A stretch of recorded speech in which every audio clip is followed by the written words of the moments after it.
da sociedade civil, com sede nas Filipinas e no Canadá, desde 1977, e ele aborda o impacto das novas tecnologias, principalmente no campo do agronegócio e da agricultura campesina. Ou seja, essa contradição dentro desses dois universos que interfere na produção de alimentos e que interfere na segurança alimentar, não só dos países produtores, mas internacional. Então, nesse sentido, era a ideia de Flávio que ele abordasse a experiência dele nesse campo. É exatamente isso. Pat, can you hear me? Yes, I can. Hi, Professor Pedro just did an introduction about you and about the conversation we're having with you today. So please, you're welcome to start your presentation. And I kindly ask you to speak as slowly as possible, and I will interrupt you after some sentences if you don't stop yourself, Sure. just to facilitate the communication. We can see you perfectly on the screen, so you have the floor. Thank you. Well, thank you very much. And thank you very much for inviting me. I want to thank Flavio and my friends in Brazil for making this possible, and thank those who have joined for bearing with my English as we try to work through this very important topic. Obrigado pelo convite, primeiramente, também a possibilidade de conversar com vocês, e obrigado pela participação de todas as pessoas aqui presentes. E apesar do inglês, nós vamos fazer com que isso aqui funcione. So we are in the process now of negotiating what's being called a World Food Systems Summit, and that Systems Summit for Food will be held toward the end of 2021, but the negotiating process has already begun. Nós estamos trabalhando num processo de negociação de uma conferência sobre sistemas alimentares, uma conferência mundial, que acontecerá até o final do ano de 2021, e nós estamos trabalhando nesse processo de negociação. It's interesting to know that the proposal to have this summit didn't come from governments. It came from the World Economic Forum in Davos. And they proposed that forum to the Secretary General of the United Nations, saying that they thought there should be this meeting of the world's leaders to talk about how to restructure agriculture to get ourselves through the 21st century. O interessante é que essa conferência, a proposta para essa conferência internacional, ela não veio dos próprios governos dos estados, ela veio do Fórum Econômico Mundial em Davos, uma proposta feita ao secretário-geral das Nações Unidas para a realização dessa reunião com líderes do mundo para discutir sobre como nós vamos lidar o tema do direito à alimentação ao longo do século XXI. So for the first time in the history of the United Nations, a summit is being proposed by the private sector, and their sense of what a summit should be is a summit that brings together the chief executive officers of corporations with the heads of governments. And then they allow civil society and academics to come along too, if they'd like to. É a primeira conferência na história das Nações Unidas que é proposta pelo setor privado, uma conferência que busca a participação de representantes, chefes, diretores de companhias e que vai possibilitar a participação da sociedade civil e acadêmicos, mas primeiramente proposta pelo setor privado. So the heads of the companies have defined the food systems crisis that they have to address in very precise ways. They say that our problem is that we will have a world population by the year 2050 of around 10 billion people.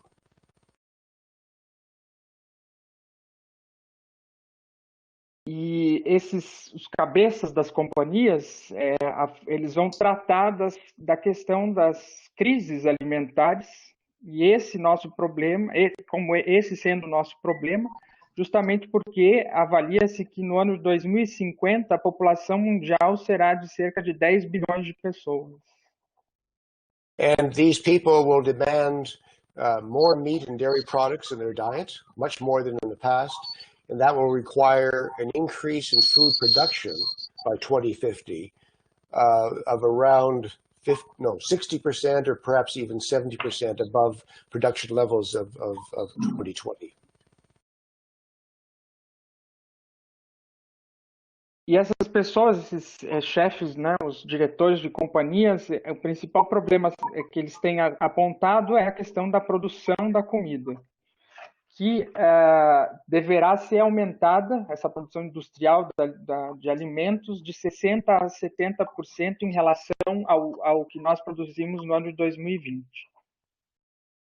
The problem of world hunger then for the year 2050 is one of production. We need to produce much more food in the past, and again, much higher quality food of meat and dairy products, more protein than ever before in history. And that's how they define the issue, and that's how they want to debate the issues when the summit comes up next year in 2021. E a questão da fome em 2050, né? Ela está relacionada, portanto, com a questão da produção. E será um momento na história em que nós vamos ter que consumir ou produzir, né, a maior quantidade de proteínas em toda a nossa história. E são eles quem vão definir, né, o setor privado, quem vai definir a forma dessa produção nessa conferência. So the summit is debating, or will debate, who will feed us in the year 2050? And to get to that question, we need to ask ourselves first, who is feeding us today? Who is now providing the food that takes care of what we eat at the table? Essa conferência vai debater, portanto, o tema que é quem nos alimenta, né? E para isso nós temos que nos perguntar também quem nos alimenta hoje. And then we need to, after we decide who's feeding us today, which means who's most likely to be able to feed us tomorrow, we need to then also ask ourselves, what tools do we need to have to be able to meet the demands of the year 2050, recognizing that we have a major problem of climate change, climate chaos, climate crisis. We have a major problem, yes, of increased population. And we have a major problem of biodiversity loss, a huge problem of biodiversity loss, and perhaps an inability to grow food as effectively as we even have in the past. So who's got the tools to let us feed ourselves in the year 2050? E a questão também que nos envolve aqui nessa conferência é quem será capaz de produzir essa alimentação. Isso envolve a questão de quem possui as ferramentas para essa produção, quem vai conseguir responder a essas demandas, né? Principalmente porque temos aí um tema principal que é a da crise climática e também uma perda gigantesca de biodiversidade. Como nós nunca tivemos fomos afetados dessa forma no passado. Então, a principal pergunta é quais as ferramentas que nós temos para responder a essas demandas, né? I'm going to use a lot of data as I describe our current situation and the potential for food security and food sovereignty in the future.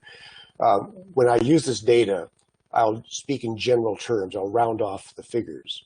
But the precise information is available to you in, I think it was certainly Spanish, French, and English, perhaps now in Portuguese as well, which is taught, and the booklet is called Who Will Feed Us? It's been published by the Etc. Group at the end of 2017, and or 2018, pardon me. And it has more precise information. It also has the reference sources for the figures that I'm going to give you now.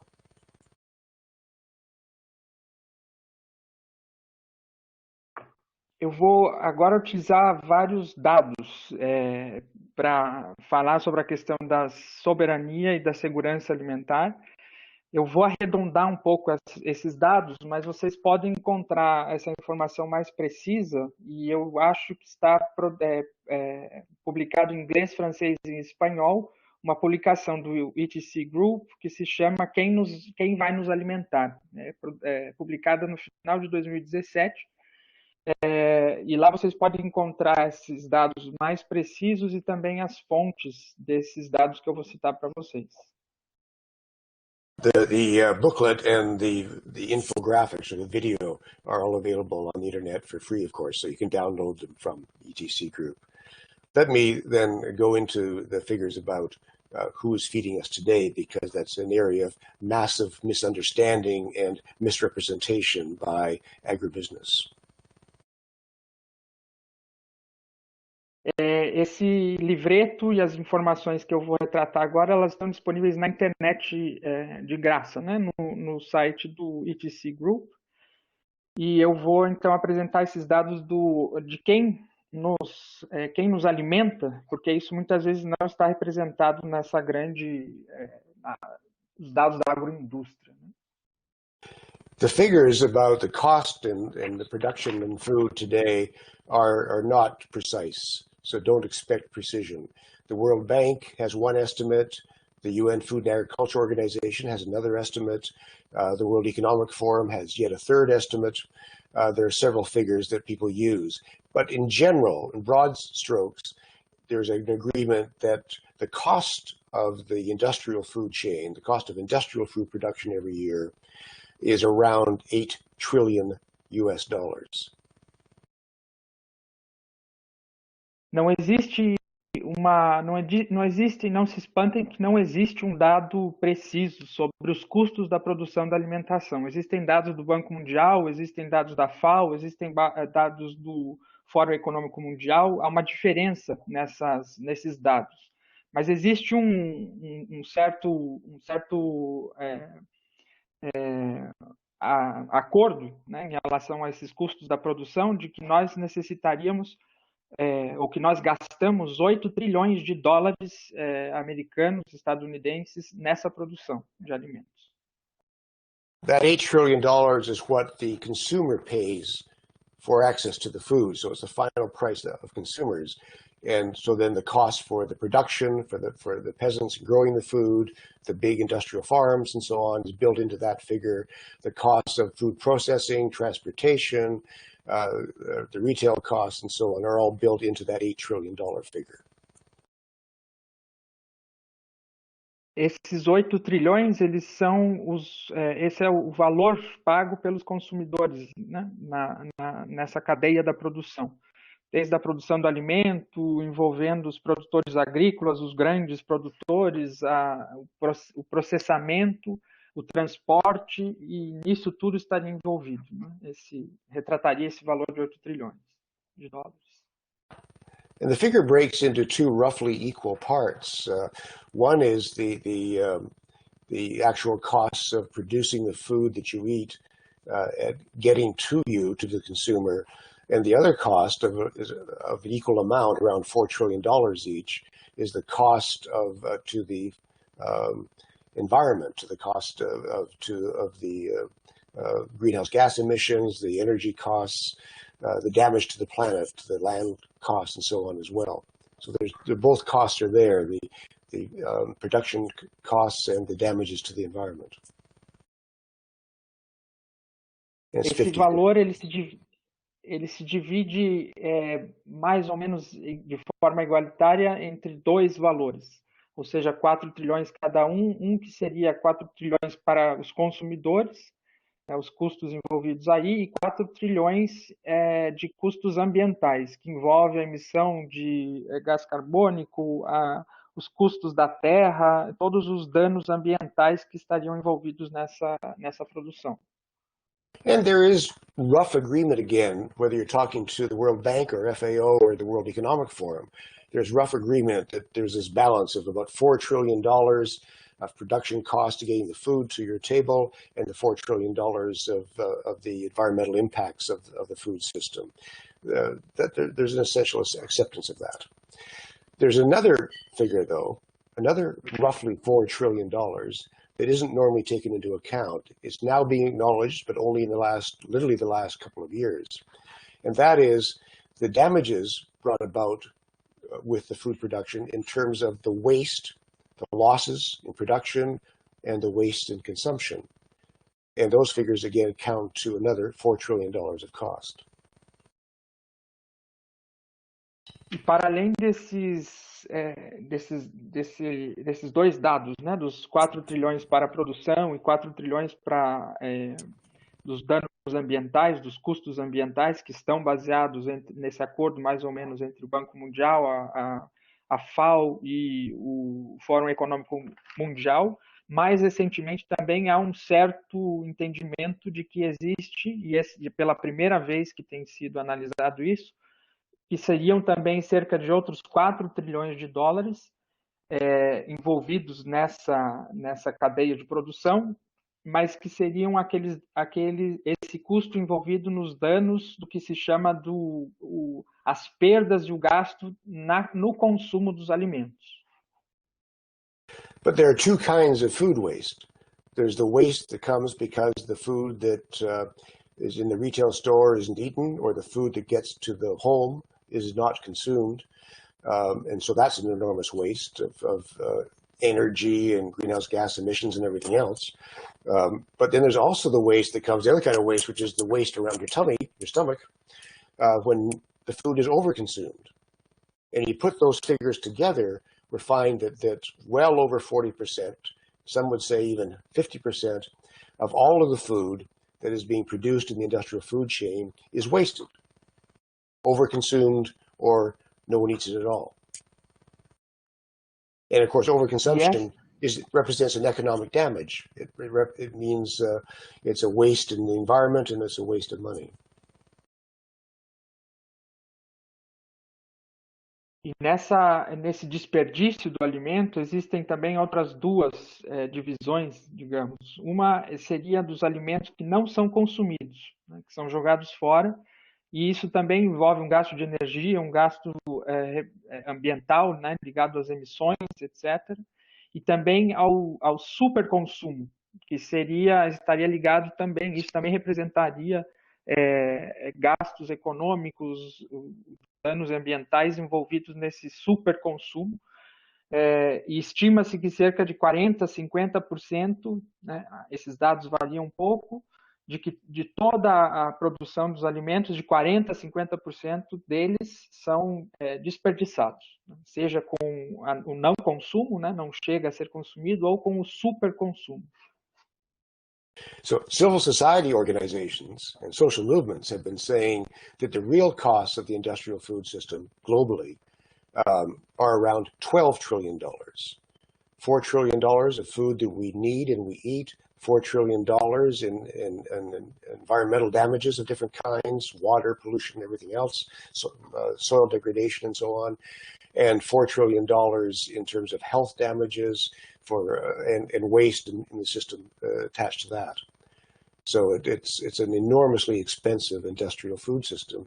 Even this year in 2020, at the beginning of this year, the World Economic Forum acknowledged that perhaps the total cost of the industrial food chain is closer to $12 trillion than what they had originally been talking about of just a cost of $8 trillion. E organizações da sociedade civil e movimentos sociais, eles têm falado desses 12 trilhões de dólares estadunidenses que seriam os reais custos dessa forma de produção agroindustrial, né? Ou seja, 4 trilhões de dólares que estão envolvidos naquele alimento que nós chegamos a consumir, 4 trilhões de dólares da degradação ambiental, dos danos ambientais, dos custos disso, 4 trilhões que estariam relacionados aos danos à saúde gerados por esse sistema alimentar baseado no agroindustrial, né? E, inclusive, esse sistema extremamente caro foi reconhecido no Fórum Econômico Mundial agora em 2020. Eles falam dessa cifra também de 12 trilhões, né? E costumavam falar somente da cifra de 12 trilhões de dólares.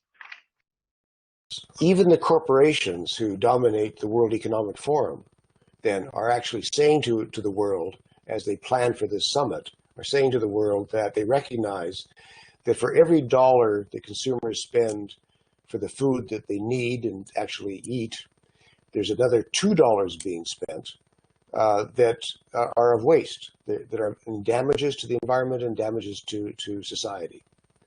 So it's an incredibly destructive system, where 2/3 of the cost of the system are damages and shouldn't be spent. And it's these companies, these corporations, who are now saying that they want to be responsible for feeding the world in the year 2050. They're the ones who will save us and make sure that there's food security in the year 2050. E essas corporações, né, que têm reconhecido esses dados, elas têm dito que a cada dólar que nós utilizamos, que nós gastamos para nos alimentar no mundo hoje, nós temos um custo de $2 relacionados aos custos desse sistema. Ou seja, nós gastamos para cada dólar que comemos, entre aspas, né, $2 nós gastamos pelos danos ambientais e os danos sociais, né, os danos causados à sociedade. E há 2/3, ou seja, 2/3 do valor que nós gastamos, eles estão relacionados a custos, né? Nós gastamos mais do que com os impactos desse sistema do que aquilo que nós consumimos verdadeiramente como alimento. E são justamente essas corporações que, por meio dessa conferência planejada para o ano que vem, que acreditam que vão ser a solução para alcançar a soberania alimentar, a segurança alimentar no mundo. If everybody was fed with these $12 trillion in costs, maybe you could argue that at least it does the job, the world is being fed. But we know that's not the case. We know that we have about 824 million people on the planet that aren't being fed adequately, that need more food badly. We have about 2 billion people that are malnourished in some way or another, that they may get enough calories, but they're not getting enough nutrition. And we have another 2 billion people, or a bit more than that now, who are actually being overfed and are having health damages because of that. So an enormous waste in terms of humanity because of this industrial food chain. Patty, just again, the number of overfed people, 2 billion? More than 2 billion now. More than 2 billion, thanks.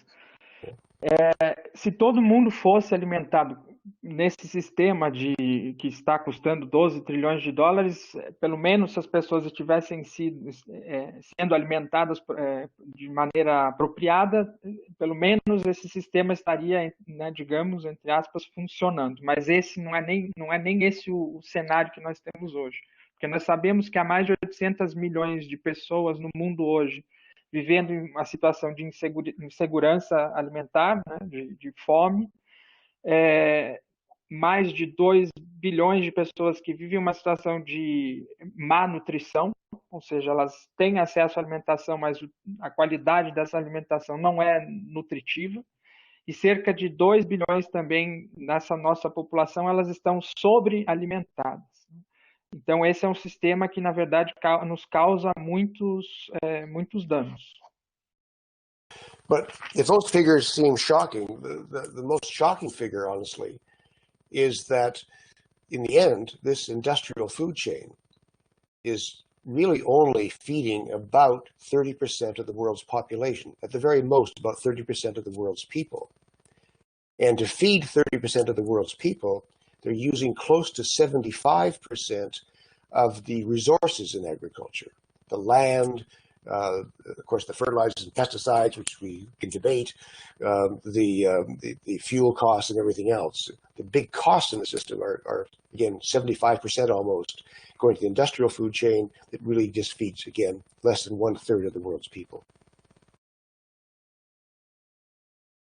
E esses dados eles são muito chocantes, né?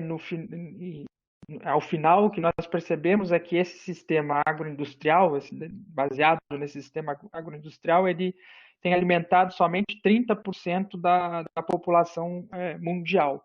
Mas é um sistema que nos custa muito e que utiliza 75% dos recursos naturais, seja em terra, seja em outros recursos naturais ou nos custos de combustível, etc. Ou seja, alimenta 30% da população mundial, mas utiliza 75%, consome 75% desses recursos naturais. Which leads to the obvious question about, well, how are the other 70% of the people being fed? And they're being fed by peasants. They're being fed by artisanal fishers on the shorelines of the oceans and in the lakes and rivers. They're being fed by harvesters in the forests. They're being fed by hunters. They're being fed by again, small peasant producers, smallholder producers around the world who are growing the food and really getting it to the people who need it. And they're being fed by people in the cities, by the urban gardeners or peri-urban gardeners that are producing in increasing amounts of food that could keep us all alive. In total, 70% of the people being fed by peasants. E, obviamente, nós nos perguntamos quem alimenta os outros 70% da população. Esses outros 70% da população têm sido alimentados pelos campesinos, pelo campesinato, pelas populações de pescadores, sejam nos oceanos, ao longo dos oceanos, em rios, em lagos, pelas populações que fazem colheitas, pelas populações de caçadores, de forma geral por pequenos produtores, mas também nas regiões urbanas, têm sido alimentados pelos chamados jardins urbanos, né, de produções nas regiões urbanas, que também produzem alimento. Ou seja, 70% da população mundial tem sido alimentada por campesinos. As we negotiate the restructuring of the world food system in the summit that will be held in 2021, as that negotiation goes on, agribusiness is saying that they are the only ones who've got the money, the only ones who've got the resources, the only ones who've got the technologies that will feed the world in the year 2050. They say that because of the climate crisis, because of new pests and new diseases attacking our crops and our livestock, because of the demands for increased meat and dairy products, or at least more protein, they say that the world needs their technologies. They are developing a whole suite of exciting new technologies that will make sure that we'll all survive in the year 2050. E nessas negociações sobre um novo sistema alimentar mundial, né, que tem sido proposto por essa conferência da iniciativa privada, nessas negociações o agronegócio tem dito que são eles quem têm o dinheiro, são eles quem têm a tecnologia, são eles quem têm os recursos para sustentar esse sistema, e tem muitas demandas, inclusive nas plantações, né? Doenças nas plantações, a demanda por mais carne e mais produtos de origem animal ou láctea, né? Como fonte de proteína, e eles continuam dizendo que eles são quem detém essa completa tecnologia que nos vai possibilitar nos alimentar em 2050. And let's be clear, I mean, we do have a crisis. We are being faced with an enormous loss of biological diversity on the planet, which is destroying many things, including our food system. We are faced with climate change, which will exacerbate that problem, make it worse than it is today. All of that's meaning more pests and more diseases around the world, destroying crops and livestock. We do have a big problem on our hands, and we have to address that. The question is, do we trust and put our faith in the agribusinesses that waste 2/3 of our money and are destroying the planet, have caused the problem in the first place, and are really only still, with all those resources, only feeding 1/3 of the world population? Or do we look to peasant food systems and support peasant food systems that, despite the lack of resources that they have, the lack of land, the lack of water and everything else, are still feeding more than 70% of the world's population? Who do you go to survive in the year 2050?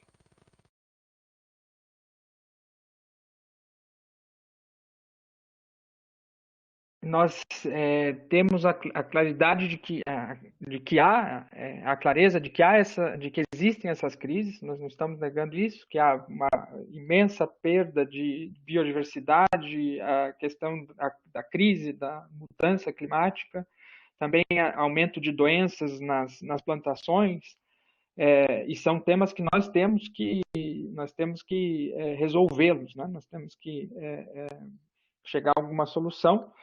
Mas, de fato, nós acreditamos que são essas corporações que, na verdade, são as responsáveis por causar esses problemas e que elas alimentam somente 1/3 da população, mas, ao mesmo tempo, geram custos gigantescos de 2/3, né, de todos os gastos desse sistema alimentar. E, por outro lado, nós sabemos que na verdade, a produção de pequenos agricultores, né,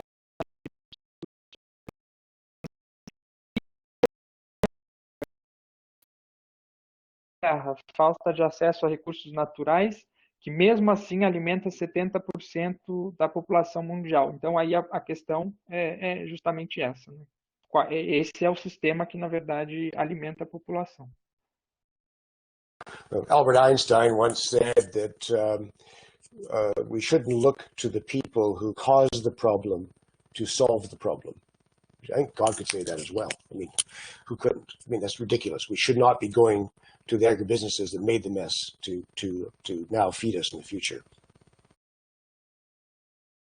Einstein, uma vez, quem disse que nós, para resolvermos os problemas, não devemos resolver esses problemas com aquele nós vamos olhar o agronegócio como aquele que causa esse problema, não vai ser quem vai solucionar o problema. So then we come to the question of what are the tools we need to meet the challenges of the decades ahead. And here, I think we all need a lot of humility, because the fact is that we're going to be facing climatic conditions the world hasn't seen for millions of years. And agriculture is only 10 or 12,000 years old. We're going to be faced with unprecedented conditions in terms of pests and diseases and weather conditions and so on that we've never encountered before. So there are no experts in how to survive in these changing environments. E a pergunta também é quais as ferramentas que nós vamos ter, né? Nós temos que ter a humildade aqui também de reconhecer o cenário que nós vivemos hoje, porque nós vamos ter que lidar com situações climáticas, com condições climáticas que nós nunca, que a Terra há muitos anos não enfrenta. E a agricultura, nós também temos que saber que ela tem cerca de 12 mil anos, né? Então, mas nós vamos enfrentar condições muito específicas que nós não temos necessariamente as soluções para elas, como as consequências dessa mudança climática, doenças nas plantações, etc. You can't talk to agribusiness for very long before they start talking about innovation. The famous word innovation, that they are the ones who can innovate to get us through crises. So let's look at who are the innovators. Are the innovators agribusiness, or are the innovators to be found among peasant communities, indigenous and peasant communities around the world? E é muito fácil a gente começar a falar desse tema, e o agronegócio sempre vem com aquela famosa palavra inovação. Mas nós sabemos que a palavra inovação, ela não vem daí, né? Na verdade, ela está presente muito mais na agricultura campesina. Everybody agrees that one of the critical tools we need to have in the decades ahead to survive is diversity. We need to be able to have more diversity of food choices, of production choices, to respond to extraordinarily different climatic and growing conditions. And on the one side, industry, agribusiness, will say that they produce diversity over time, that maybe what they have now looks kind of uniform and stable and not very diversified, but they keep on changing it every year. Every growing season, they create new diversity with their scientific innovations, their technological innovations.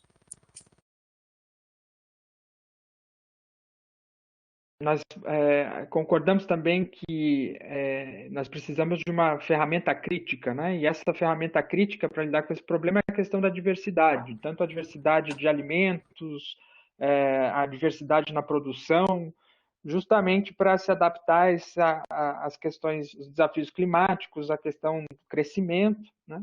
E o agronegócio vai vir com essa questão de que pode parecer que nós temos uma produção muito uniforme, mas ao longo do tempo na verdade, nós estamos sempre inovando, nós estamos sempre criando novas diversidades, etc., introduzindo no mercado, como se isso fosse algo inovador.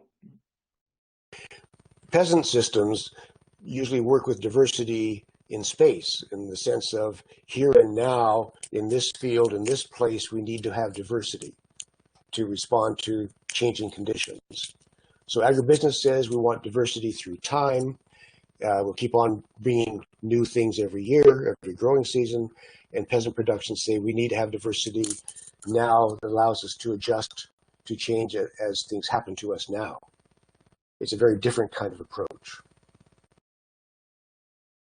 E os sistemas campesinos, eles têm um conceito que é de ter a diversidade, mas tê-la agora, nesse tempo, nesse espaço, porque é isso que nos possibilita reagir, né?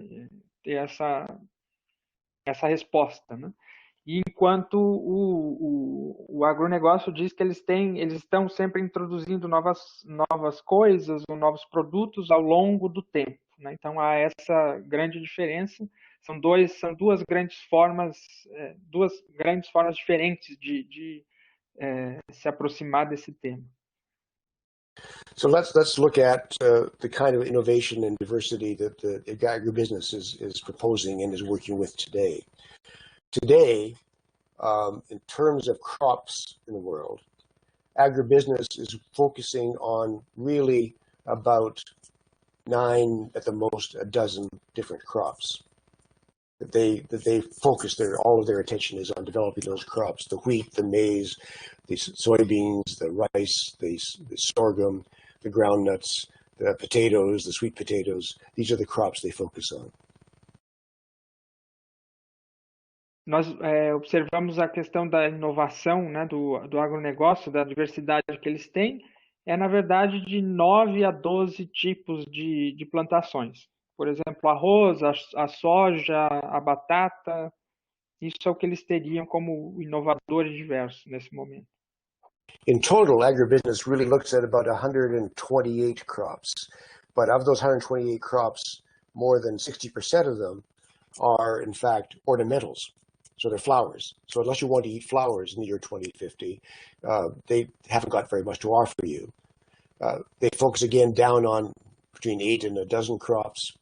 But most importantly, 45% of all agribusiness crop research is on one single crop, maize. Just that one crop.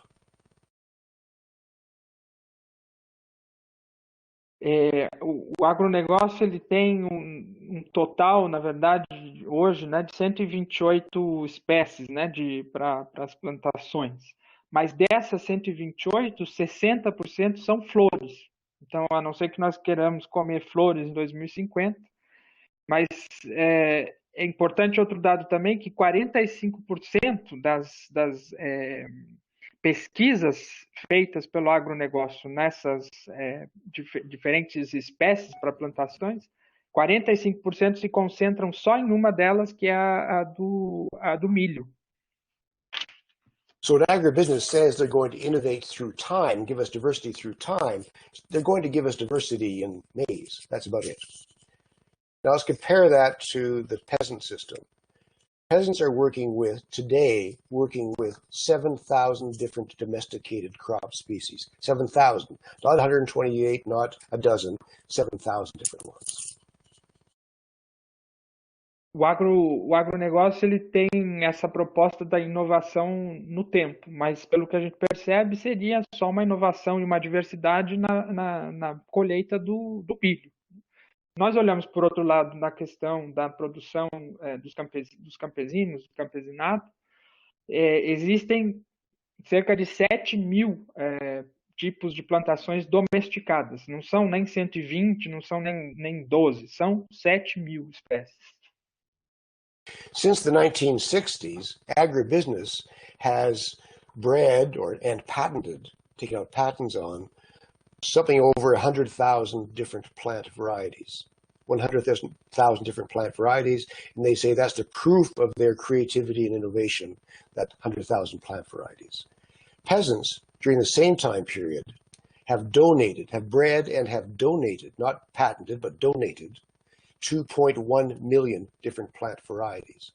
So the comparison is between 100,000 varieties developed by the companies with a dozen crops to peasants producing 2.1 million plant varieties with 7,000 crops.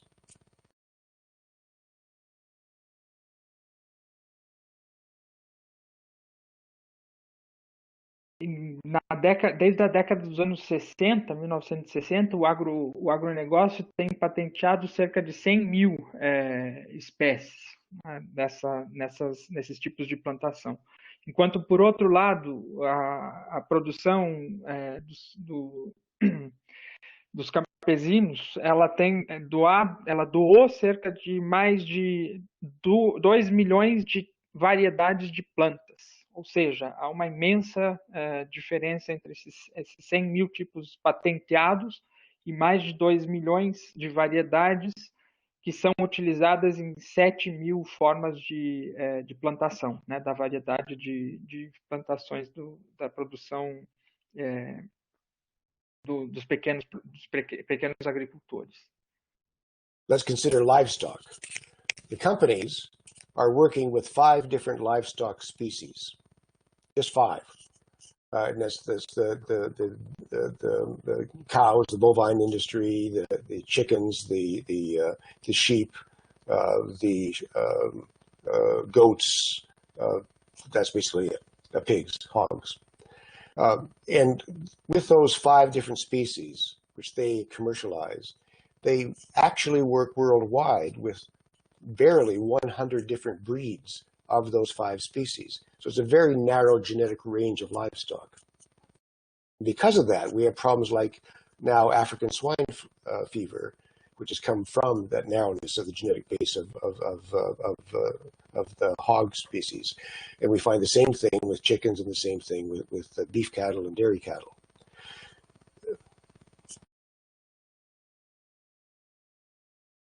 Um outro tema é a questão pecuária, né? Se nós olhamos para a produção pecuária do agronegócio, ela trabalha basicamente com 5 espécies, né? Os bovinos, o frango, ovelhas, cabras, porcos, e essas são comercializadas de uma forma muito restrita na forma de reprodução, né? São cerca de 100 somente, e isso gera uma baixa diversidade genética. E não é à toa que agora, recentemente, também há, por exemplo, isso é o que gera, por exemplo, recentemente a febre africana do porco, não sei se seria correto, mas isso também acontece com as doenças relacionadas à produção do frango, da carne bovina. Isso está conectado, portanto, à baixa diversidade genética que tem gerado. Pastoralists and peasant livestock keepers are working with about 37 different livestock species. They're doing breeding with 37 different species, not 5 like the companies are. And they're working with about 8,000 unique livestock breeds that don't exist anywhere else. They've been bred by those peasants, by the pastoralists, and they're increasing the diversity of livestock through their own breeding programs. Por outro lado, a questão dos pastoralistas, né, trabalham com cerca de 37.000 diferentes espécies, E há, inclusive, 8.000 espécies únicas, que são únicas nesse sentido porque elas surgiram de diversos cruzamentos, mas que estão nas mãos, né, de pequenos produtores, e isso representa justamente um aumento da diversidade genética dessas espécies na pecuária. The same thing is true in terms of fishing, in terms of whether it's ocean or freshwater fishing and protection of species there. Peasants work with thousands of different species. Fishers deal with thousands of different species. The industrial food chain deals with, again, roughly 5 major marine fish species, and that's all. I can be more precise about those figures, but we're going to run out of time. Let me just summarize this by saying that one side, again, gives us almost no diversity in crops or livestock or fisheries. The other side, the peasant side, gives us enormous diversity and creativity in developing new species and new breeds for those species. So the question is clear: who's going to get us through climate change? Who's going to help us survive with problems of biodiversity? It will be peasant production, not the agribusiness production. Isso também se aplica, o mesmo se aplica à piscicultura, né? Seja de água doce, seja pesca marinha. Aí também as comunidades pescadoras trabalham com milhares de espécies distintas, enquanto outra vez o agronegócio trabalha basicamente com 5 espécies marinhas do mar. Então, resumindo essa discussão, porque eu poderia trazer mais detalhes, mas nós já estamos com o tempo reduzido, é muito claro que o agronegócio não nos traz diversidade nenhuma. Quem nos traz diversidade é a produção de pequenos produtores, camponeses, e é justamente esse sistema que vai nos fazer sobreviver aos desafios da mudança climática, da crise climática e da biodiversidade. But of course, the companies come back and say, well, but we've got all these new technologies that we're bringing forward that are going to make massive changes in the future, the likes of which the world has never seen before. We're going to have robots. We're going to have them out in tractors in the fields. We're going to have big data. We're going to be able to manage and market all of the information that the farmers produce in their fields. All the knowledge that will be there will be stored with us, and we'll be able to give guidance to the marketplace and to processors and retailers about what food's available. We'll have all of these new systems of innovation. We'll have gene editing. Not only will we have GMOs, but we'll actually be able to go into the DNA of a species and change the basic letters of DNA in such a way that we can create more diversity. The companies are promising us this massive increase in high-tech innovation.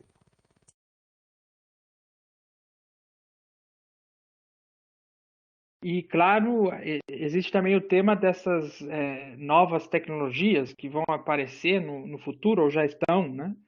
Nós vamos ter robôs, os tratores auto-manejados, né, nas plantações, a questão do Big Data, né, esses grandes dados que vão ser acumulados, os mercados, a forma como eles vão funcionar para que a gente saiba qual é a quantidade de comida disponível ou não, a tecnologia na parte da distribuição dos alimentos, inclusive a edição genética, né, que não é nem só a questão dos organismos geneticamente modificados, mas você pode entrar na espécie e trocar basicamente uma das letras do DNA, né?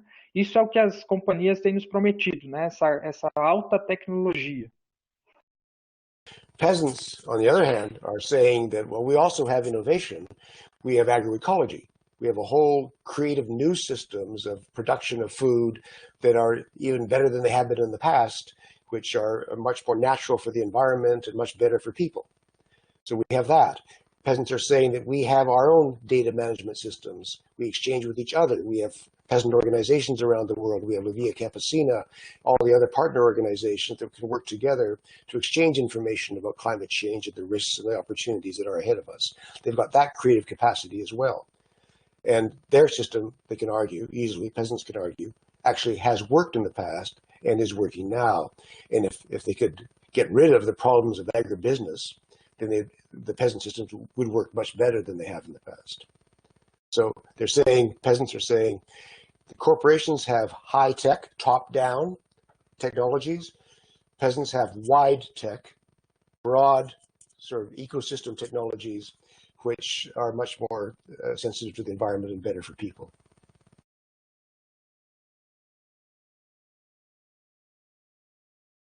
E, por outro lado, o sistema dos campesinos, pequenos produtores, ele está baseado também num sistema que é o da agroecologia, que também é inovador, também traz novas condições tanto para os seres humanos, para as populações, quanto também para o meio ambiente. Nesse sistema também há uma troca de informações, uma troca de espécies entre os próprios pequenos produtores, trocas de informações em relação à resistência quanto às mudanças climáticas. Um exemplo disso é o próprio trabalho da Via Campesina, né? Esse é um tipo de sistema que funcionou no passado, tem funcionado até hoje, né?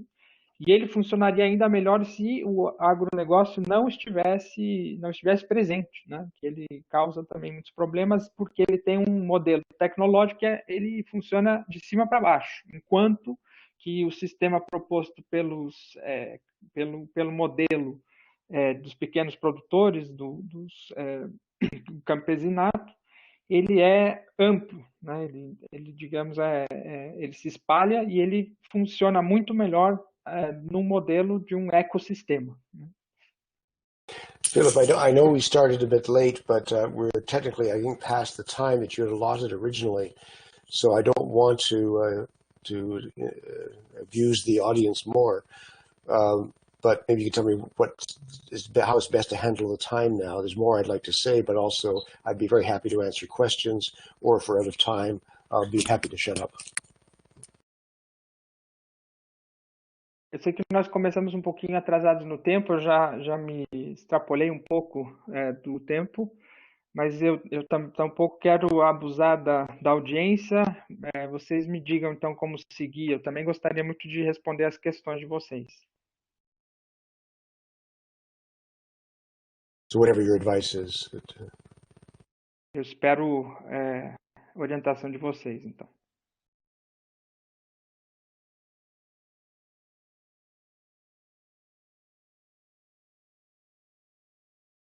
Is Flavio there? Or? Flávio está aí ou alguém? Seria importante com um fechamento e se tem outros elementos para serem apresentados pelo Patrick, que contribuiria muito para o grupo, para a discussão e articulação entre os grupos dos centros nacionais no país em termos da questão da produção de alimentos.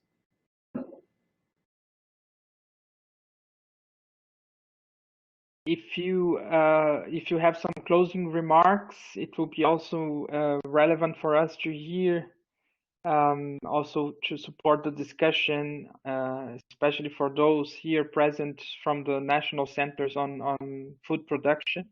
So I think you can, some final remarks. Feel free. Okay, thank you. Well, there's maybe just to set the political context again from now until the end of the year 2021. I mentioned before that there will be a World Food Systems Summit. It'll be held in New York, probably in September of 2021. But there are other things happening at the same time that all sort of feed in together to this point next year in the summit. One of them is the proposals now on the table to establish an international digital council for food and agriculture. That's a proposal that's been pushed by the companies, but it's being supported by a number of governments as well, that want to establish sort of the framework for how we manage all of the big data around food and agriculture. That includes all the stuff around blockchains and And you've all heard about cryptocurrencies, but the management of the knowledge that companies like John Deere or Bayer can get from farmers' fields and apply them for their own profits. And that's a very treacherous area of discussion. We need to understand it better and make sure that the knowledge and the control of the data isn't with the companies and it should stay with the farmers. And that will be negotiated now. It's being negotiated now, but we think it'll come to a head during the time of the summit itself next year. Secondly, we have, or third in a sense, we have new proposals that have been put forward by the Gates Foundation together with Syngenta Foundation, the company, Syngenta Foundation. Together, they've suggested that the consultative group on international agricultural research, the Green Revolution Centers called CGIAR, that they should be amalgamated into one entity. There's 15 of them now. They should be brought into being one legal entity that can negotiate and work better with corporations. So the proposal is that be restructured in a very dramatic kind of way so that their real alignment is with agribusiness, so that public research, international public research, would really be controlled by agribusiness at the end of the day. And that process of consolidation of public sector research by the private sector is being dealt with now. There's meetings taking place even in June of this year that'll be very important. But we think that the final decisions about what will happen to international public research will be made again at the Food Systems Summit at the end of 2021.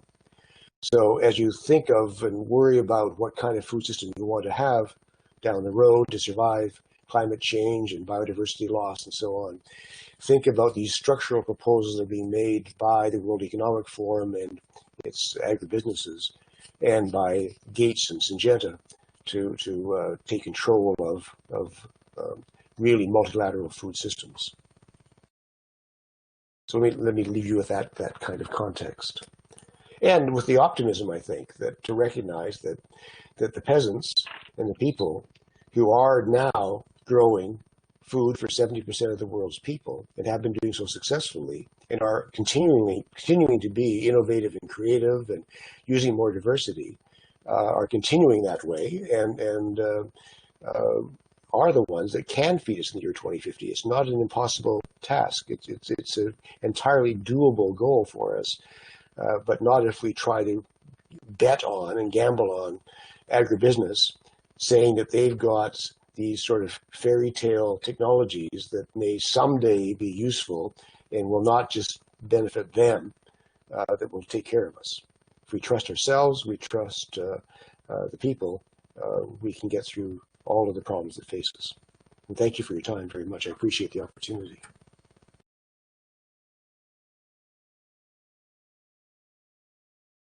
E só para finalizar, então, eu vou deixar com vocês um pouco sobre esse contexto político, né, até o final de 2021, que é quando aconteceria essa conferência sobre os sistemas alimentares, né, os sistemas, conferência sobre os sistemas alimentares mundiais, né?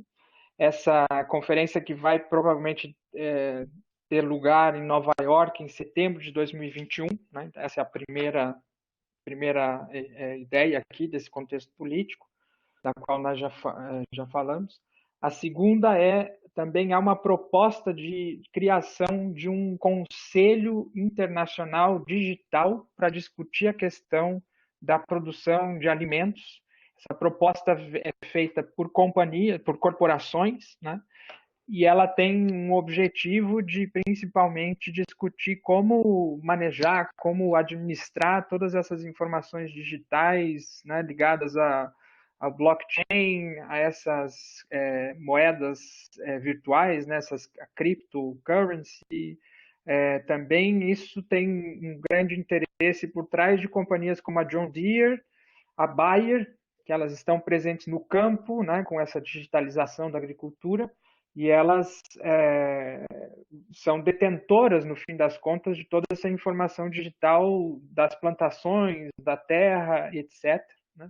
É importante que nós entendamos melhor o que está acontecendo, né? que nós não precisamos que esses dados não pertencem às companhias, mas que esses dados pertencem sim aos agricultores, né? Então, essa é uma discussão que também está avançando. Mencionou, agora um parênteses meu aqui, ele mencionou algo que vai acontecer no verão também em relação a essa proposta desse conselho digital. Eu posso esclarecer com ele em seguida. O terceiro ponto é uma proposta que tem sido feita pela fundação do Bill Gates em conjunto com a Fundação Syngenta, de fato, Fundação Syngenta, que eles têm proposto uma proposta de financiar pesquisas públicas internacionais, principalmente relacionadas ao Centro de Estudos de Pesquisa da Revolução Verde, né? E eles querem tornar isso, reestruturar esse centro de estudos como uma entidade legal em que eles financiem, né, essas fundações, Bill Gates e Syngenta financiem esse tipo de pesquisa pública, né, internacional relacionada com questões relacionadas à produção de alimentos. Então, a gente percebe aqui nesse contexto político, por esses três elementos, que há uma grande presença, né, de atores, desde do Fórum Econômico Mundial, como a Fundação Syngenta, Bill Gates, que querem influenciar esses sistemas alimentares, né, a concepção de sistemas alimentares, mas isso como uma solução para enfrentar, inclusive, a mudança climática, né? Mas eu gostaria de deixar com vocês também um pouco de otimismo, né?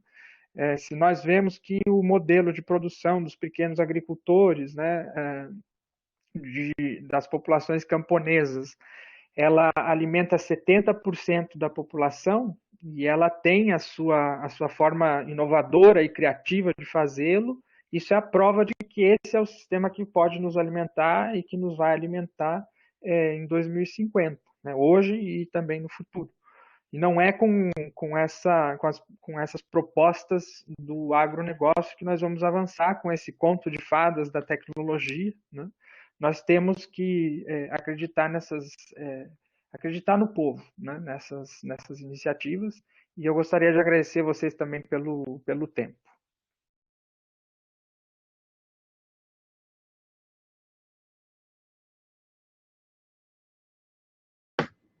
Pelo que eu entendi, Felipe e Luan, está aberto para perguntas. Para a apresentação tem Mariana que pediu um espaço e aí poderíamos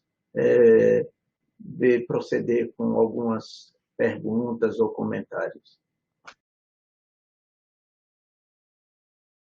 Pat, it's open now for questions, and Professor Pedro is giving the floor to Mariana. Então, boa tarde a todos e todas. Obrigada pelo espaço, professor. Queria parabenizar o SIG, né, por essa conferência. Eu sou pesquisadora associada da Universidade Federal do Rio Grande do Sul e também lá nós temos um SIG, que é o Agroecologia, Sociobiodiversidade, Soberania e Segurança Alimentar e Nutricional. Eu gostaria de fazer a pergunta diretamente para o professor Patrick, então, se vocês me permitirem, eu vou falar em inglês com ele, pode ser? Muito obrigado, Mariana, assim facilita também a minha vida. Tá, obrigada. Dear Sir Patrick, I would like to thank you for your words. I live in Rio Grande do Sul, south of Brazil, work in Universidade Federal do Rio Grande do Sul. I would like to ask you some help to understand one of the data you brought that is related to the fact that agribusiness is now feeding 30% of world population. My difficulty is to understand this 30%. If we think that the majority of us, the bigger number of world population is living in cities, and the people in cities are their food habits is mainly focused on industrialized food, how can we solve this equation?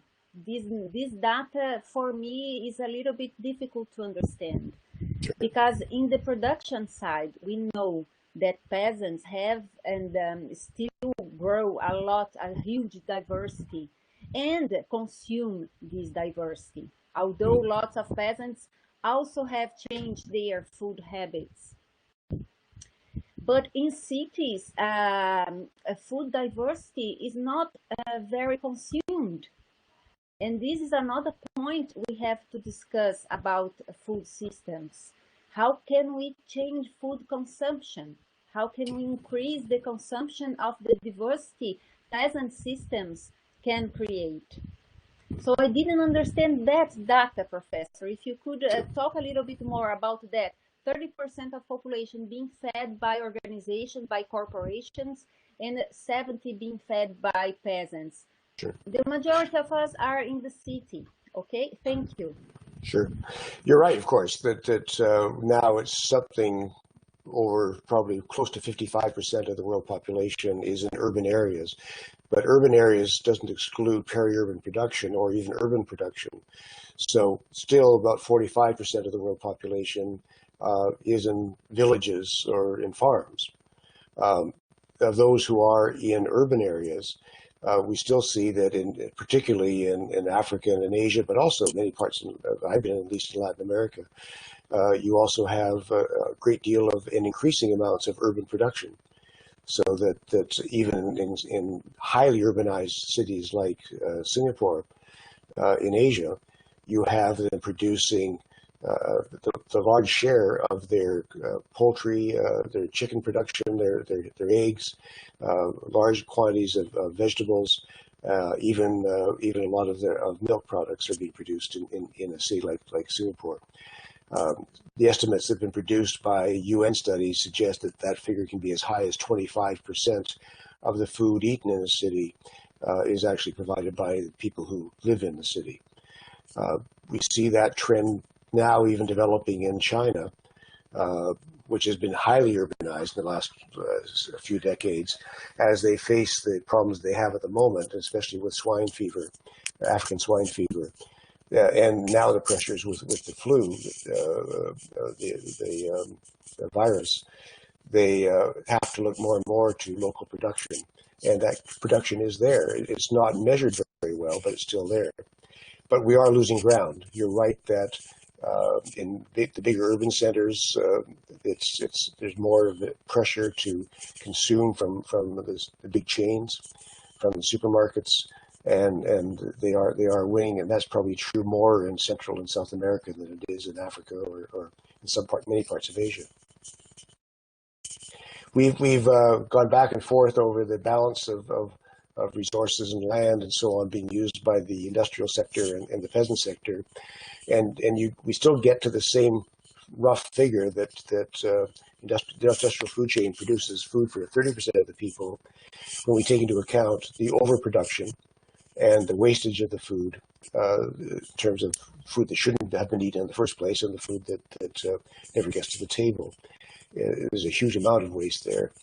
And if we look at the land that's being used as well, of course, because the industrial food chain uses probably about 75% of the land and about 78% of the, roughly 75% roughly of the land. Leave it at that. It gets complicated after that.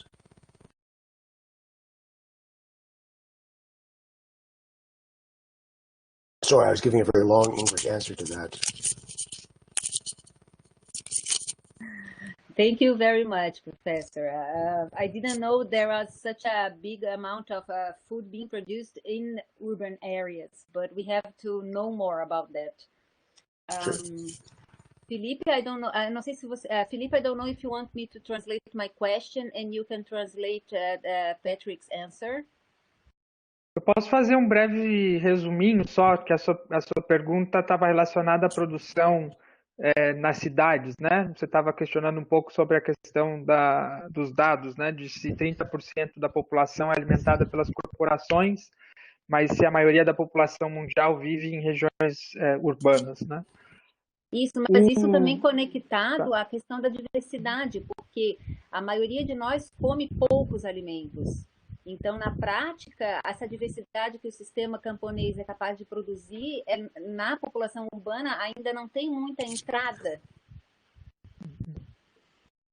Isso, e aí o professor trouxe vários exemplos, ele falou, né, desafiou um pouco também essa questão de que há uma concentração muito grande em zonas urbanas, de fato há, mas também há pessoas que vivem nessas zonas periurbanas, né, semi-urbanas, digamos, nessa transição entre centros urbanos e zonas rurais. Isso é muito claro também, principalmente nos continentes africanos, em regiões da Ásia, né, principalmente sudeste asiático, eu diria, mas também em exemplos como Singapura, né, em que há um aumento da produção de alimentos nas zonas urbanas mesmo, né? Tanto na produção ele menciona exemplos da produção de vegetais, né, de verduras, legumes, o próprio consumo de frango, né, em Singapura. Há estudos das Nações Unidas que ele menciona que cerca de 25% da comida consumida em Singapura, nessas regiões urbanas, ela é produzida nas próprias cidades.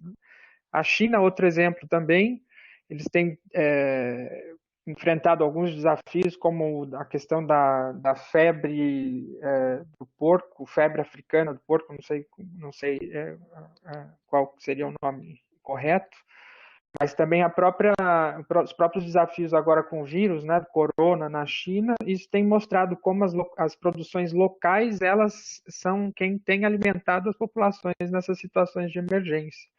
Isso, lamentavelmente, ainda não é muito bem medido, não há dados muito precisos ainda sobre isso, mas esses exemplos nos demonstram, né?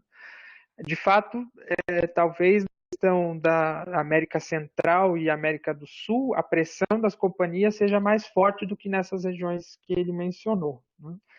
E que a questão também desse balanço, digamos, da terra, né? Da terra, né? Da terra utilizada para a produção, que mesmo que seja essa produção industrial, que alimenta os 30%, como ele tinha mencionado na apresentação, né? Há uma superprodução, mas também há um gasto, um desperdício muito alto, né? Da quantidade desses alimentos produzidos, mesmo que, ou não mesmo que, né? Mas em contraste, esses 30% são 75% do uso da terra a nível, no âmbito global, utilizado pela produção agroindustrial, né? Então, só 30%, mas há um uso exaustivo da terra.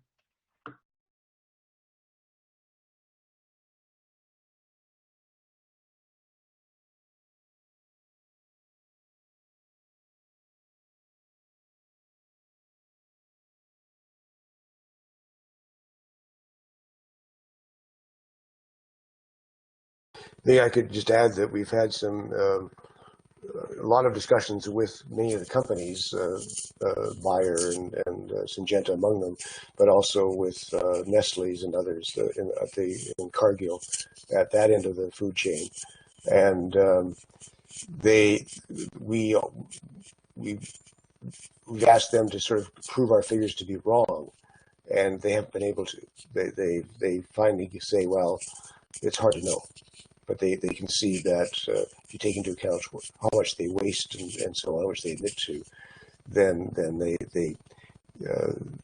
they can't see how they could have fed more than 30% of the world's population. Don't forget that the vast majority of the food, of the cereals that are being fed, are produced, are being fed to livestock as well, too, not to people directly. Em algumas discussões que o PET e o grupo ITC tiveram com algumas provocações com a Bayer, Cargill, Syngenta, alguma dessas grandes corporações, desafiando eles a provar que estariam errados, né? Esses dados. Mas é muito difícil de provar o contrário, inclusive porque essa produção cereais ou de sementes, né, ela vai inclusive para alimentação de animais, ela não serve para alimentação humana diretamente.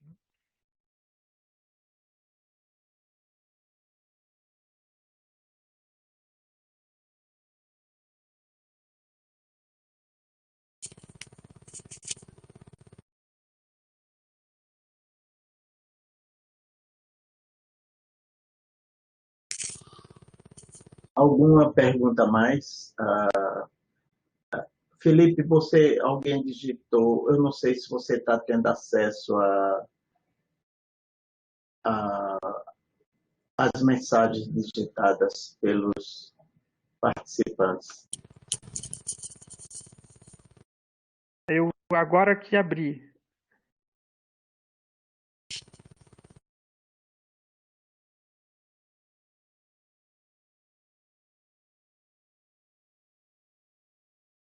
É uma nova pergunta, então, do Arthur? É isso?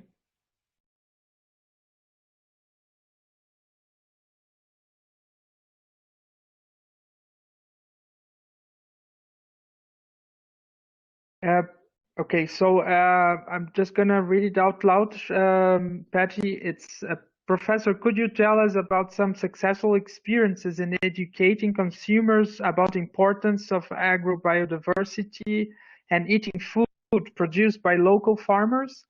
We have a big challenge with globalization, as even in the countryside of the region I live in, northeast of Brazil, one of the poorest in the country, people are eating more and more pizza, hamburger, and things like that, while eating less and less of the traditional food. So it's about the importance or successful experiences in educating consumers about the importance of biodiversity. Well, that's a threat everywhere. We're having the same problem of the pressure to eat cheap junk food around the world from the agribusinesses. I would have thought Brazil is one of the best examples of where there's been a fighting back by MST and the many peasant organizations in Brazil with consumers to try to encourage local production and local markets. But it's an interesting, the trend is interesting. In Canada, we see a trend through an organization called Food Secure Canada to try to strengthen local markets, to encourage local production, and it's growing very successfully. Sorry, Philip, if I'm talking too long.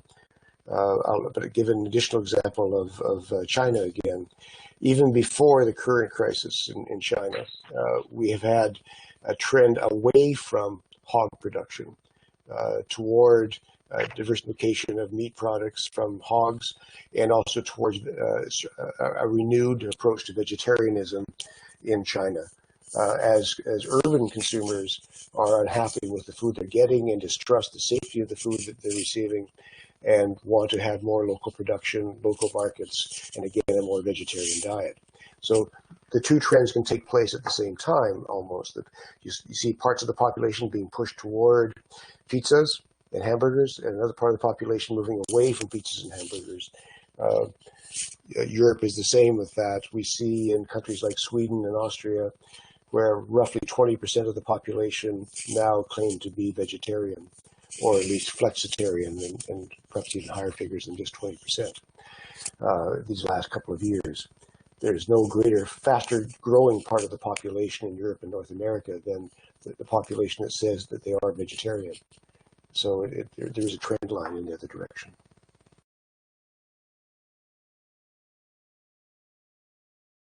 Só brevemente um resumo também nós vemos isso em muitos lugares, né? A questão dessa comida ultraprocessada sendo consumida como algo impulsionado pelas grandes corporações.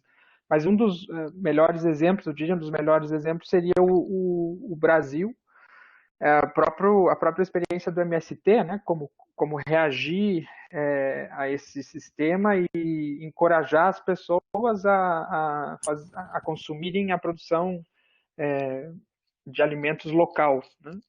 Canadá também há uma iniciativa por segurança alimentar no Canadá, que também tem trabalhado nessa linha, né, de resgatar o consumo local. Mas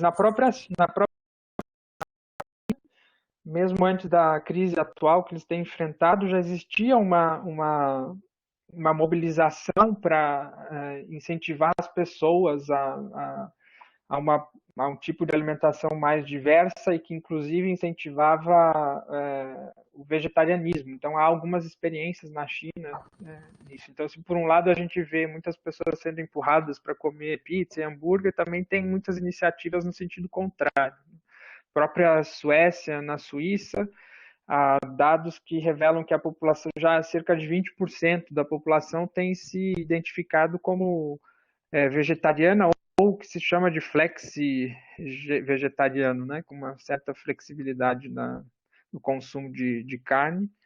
É uma tendência que se vê num aumento da população, né, mesmo na América do Norte também. And Chile and Mexico have taken the lead around the world, I think, really, in both taxing junk food and or labeling the junk food so that there's a decline in the demand for these products. And I think that's a model that from Chile and Mexico is now being looked at in Europe and North America. Também o exemplo do México tem sido uma liderança na questão da taxação, né, da comida ultraprocessada e também na etiquetagem, né, desse tipo de alimentação. O próprio Chile também, né, isso tem servido até como exemplo para a América do Norte e Europa.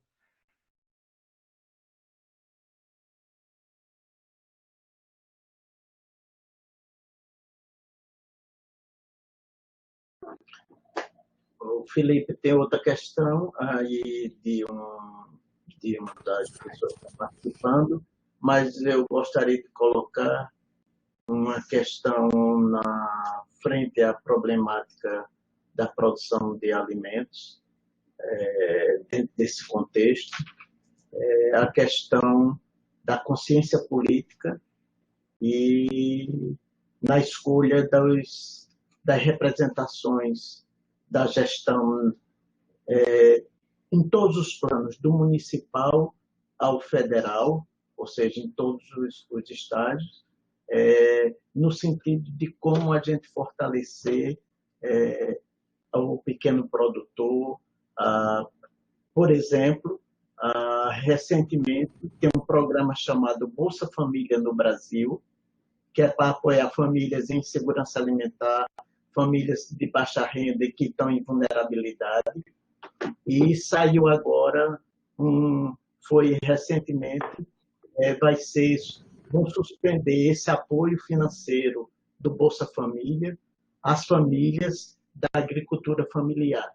Ou seja, hoje, um país que esse grupo da população tem uma vulnerabilidade grande, né, luta por uma produção de alimentos sustentável, inclusive para eles e para a população, e ao invés de ter um apoio do governo federal, eles vão já liberar o corte do apoio do Bolsa Família a famílias que participam da agricultura familiar.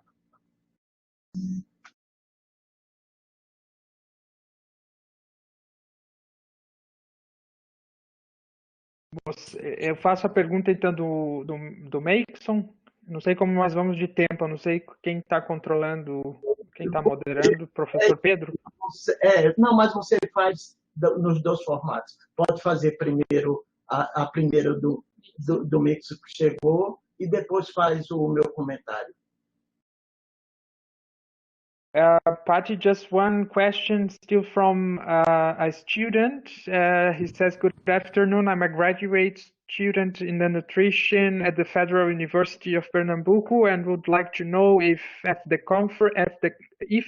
conference schedule for the year 2021, measures will be taken to control this large portion of wasted food. It's a major part of everybody's conversation now to how to address that, and again, even the World Economic Forum is projecting that they are arguing that they think they could, in the agribusiness chain, could reduce waste in the food system by 95% by the year 2050.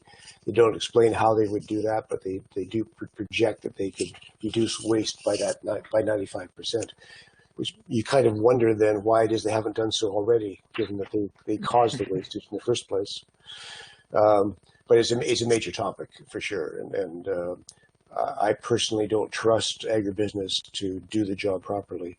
But I think there's an enormous pressure by consumers who really do want to reduce the waste, not just at the in processing or production, but at the retail, at the family level as well. De fato, essa é uma pergunta de como tratar desse tema, né? O próprio Fórum Econômico Mundial, junto com essas corporações, nessas pré-negociações, tem dito que o agronegócio, essas corporações, poderiam reduzir em até 95%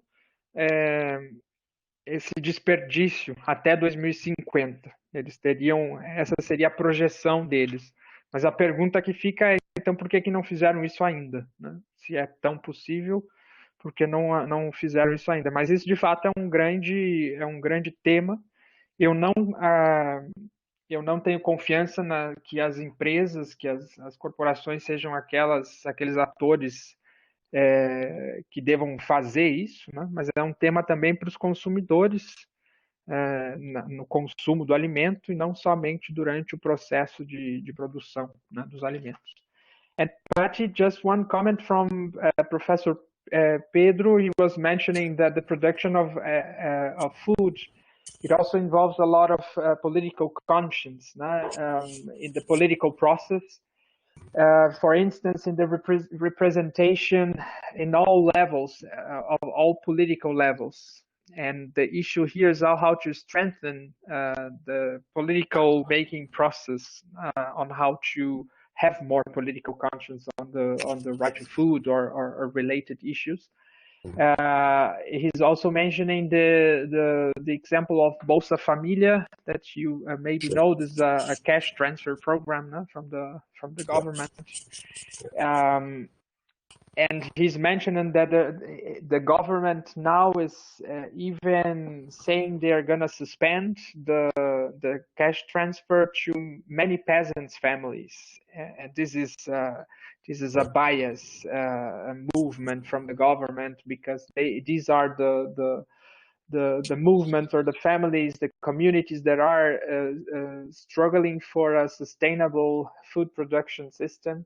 And now they are getting away the support of the government in this cash transfer program. So this is also, I think, a very problematic issue.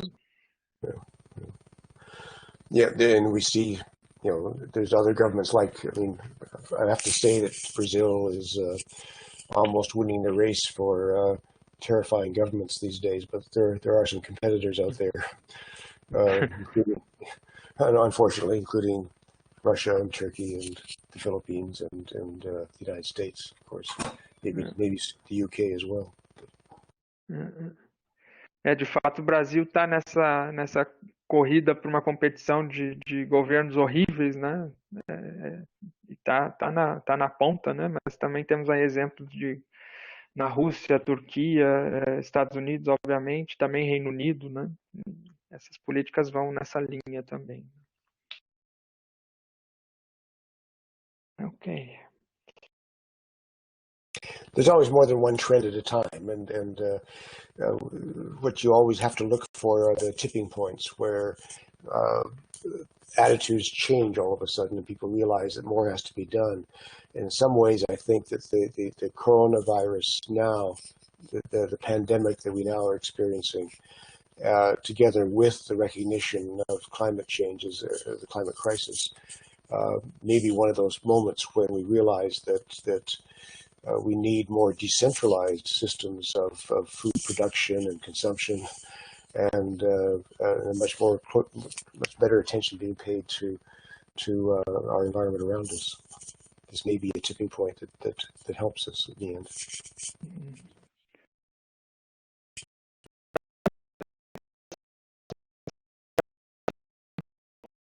Né, a serem discutidas, que levam a uma mudança de atitude também da população, mas há também alguns temas que são, digamos, mais destacados, né? Esse momento atual que nós estamos enfrentando com essa pandemia do corona, ligada com essa crise climática global, isso nos tem chamado muita atenção para a necessidade que nós temos de pensar em sistemas de produção, seja de alimento ou de toda a cadeia produtiva, que sejam descentralizados, né? Ou seja, dentro de uma crise, nós agora estamos também percebendo a necessidade da descentralização da forma de produção.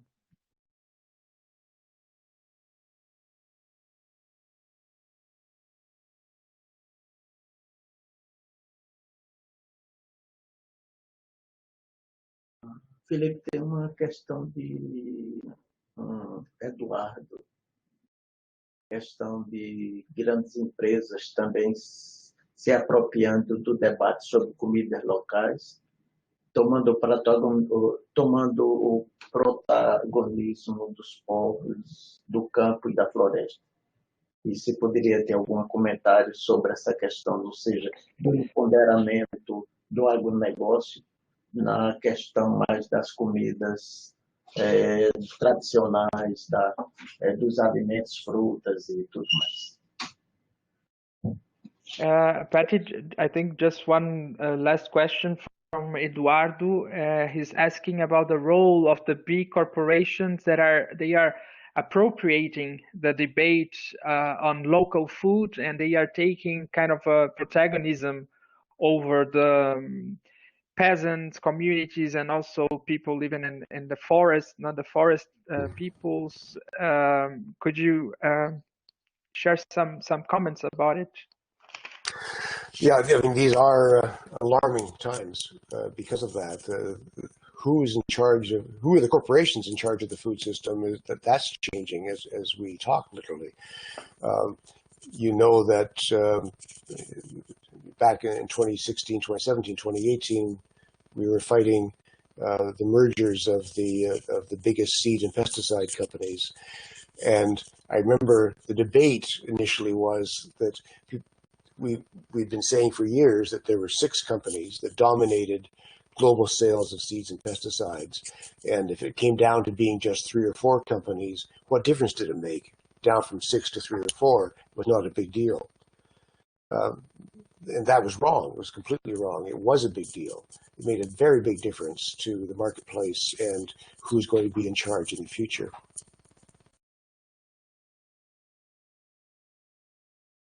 De fato, são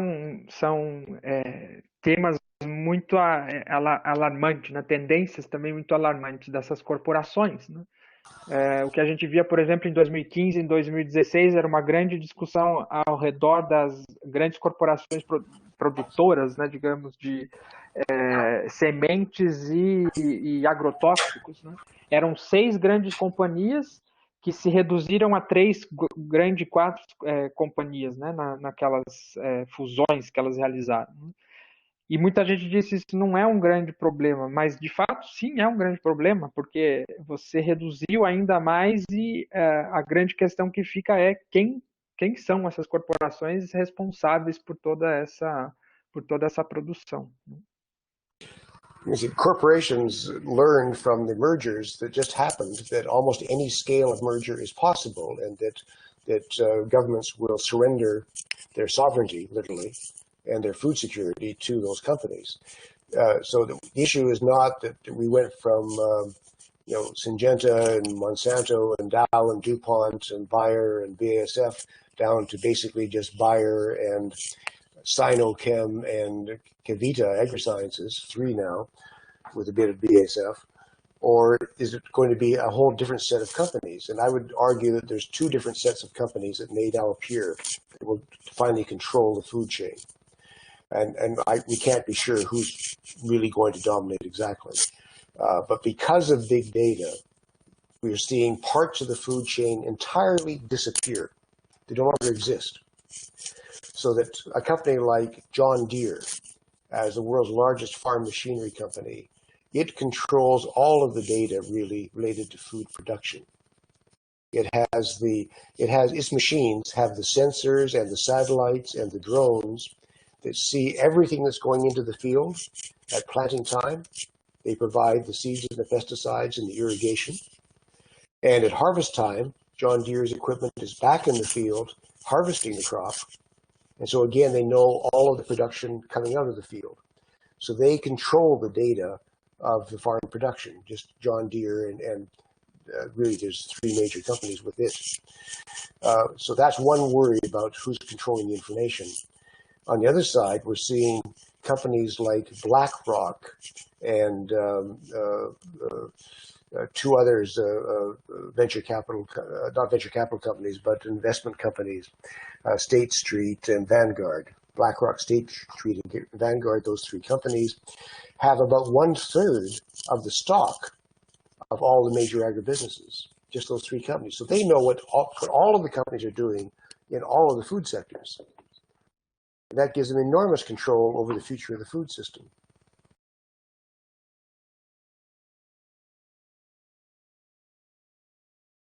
As corporações, essas fusões das corporações também nos mostram como os governos vão abrindo mão da sua própria soberania, né? Vão abrindo mão também da forma da produção dos alimentos. Agora nós temos a Bayer e mais duas outras que eu perdoo, mas eu não gravei os nomes, mas são três outras grandes, agora são três grandes, né? A Bayer Monsanto, a Sinochem e uma outra. Isso também nos leva a pensar nesse dois grupos, né, que tem a ver com a questão da cadeia de produção dos alimentos, quem vai dominar essa própria produção, mas também o outro conjunto de informações que é o da cadeia produtiva, mas as informações dessa cadeia produtiva, dessa big data, né? Os grandes dados que são acumulados por essas empresas, e nesse cenário especificamente a John Deere, que é uma grande empresa que está nessa parte da tecnologia da produção, né? Então eles estão ali na plantação, eles têm drones, eles têm os sensores que fazem inclusive análise do solo, análise do que vai ser plantado, das sementes necessárias, dos pesticidas necessários para aquela plantação. E eles estão nesse momento, mas eles voltam também no momento da colheita, né, com as colheitadeiras. Então, eles têm, inclusive, os dados de quanto foi produzido por hectare, de quanto vai ser produzido por cada tipo de plantação. Ou seja, um acúmulo de dados que é controlado basicamente por uma empresa no mundo, né? E um outro tema importante é a questão dos investimentos, né? As grandes empresas de investimentos como a BlackRock e outras duas, que eu também, desculpem, não tenho nome, elas têm, por exemplo, 1/3 dos investimentos dessas companhias ligadas ao agronegócio, ou seja, elas também têm uma informação muito relevante, mas que fica também na mão de três grandes companhias responsáveis por manejar esse dinheiro que é investido pelas grandes corporações. Então, a questão que fica é quem controla essa informação, ou seja, quem vai controlar o nosso futuro. I mean, can you imagine a situation where now we have a card game going on, a poker game going on, where Nestle's is at the table with Cargill, at the table with John Deere and Bayer, and they're negotiating over who gets the profits in the food system. But sitting behind those companies are BlackRock, Vanguard, and State Street, the investment companies, who have shares in all of their stocks. And they're saying to themselves, who can we make the most profit from of these parts of the food chain? And they're the ones who've got, again, the most data and the most control. Então imaginem agora vocês numa mesa, temos a Cargill, a Nestlé, a John Deere e a Bayer negociando questões relacionadas à produção de alimentos, e por trás delas estão as três grandes companhias nas quais elas investem o seu dinheiro para fazer mais lucro ainda, né? E isso nos demonstra como a própria questão da produção de alimento vai ser o grande foco de como fazer mais lucro em cima disso. Então, essa é isso também nos faz pensar, né, sobre o poder dessas corporações.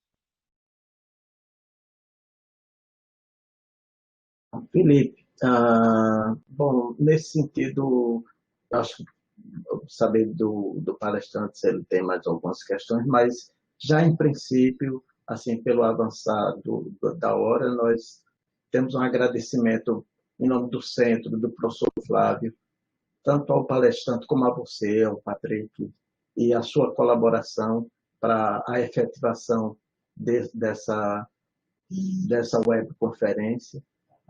Todo o material foi gravado, então nós vamos nos esforçar para divulgar esse material no meio acadêmico, com alunos de graduação, de pós-graduação, com os profissionais, né, com os grupos de pesquisa, no sentido de aprofundar e avançar nas questões essenciais que foram discutidas e pensar como a gente se coloca na perspectiva de profissionais que vislumbrem essas mudanças.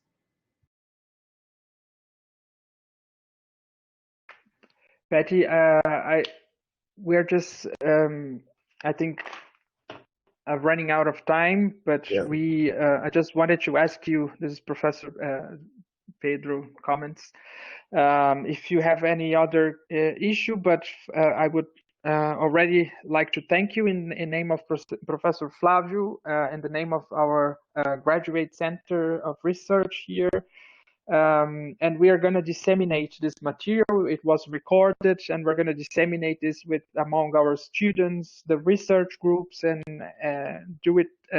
disseminate as much as possible, because we have here very crucial, very essential questions that we should debate, and we should think more about them and take action on how to advance on that discussion. But thank you very much for your time and for your presentation and discussion.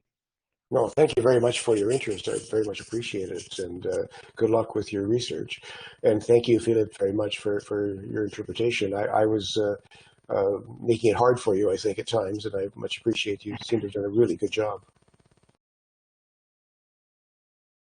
Eu gostaria muito de agradecer vocês pelo interesse, agradecer o Felipe também. Eu sei que eu dei um trabalho duro para ele, mas acho que deu tudo certo. E obrigado também da minha parte. Thank you very much, Patty, also from my side. Thank you for your very well-structured presentation and very interesting. Obrigado também da minha parte. Obrigado, professor Pedro, e a todos os participantes e os participantes. Thank you. Thank you. Bye. Thank Adeus. you. Tchau, tchau. Obrigado.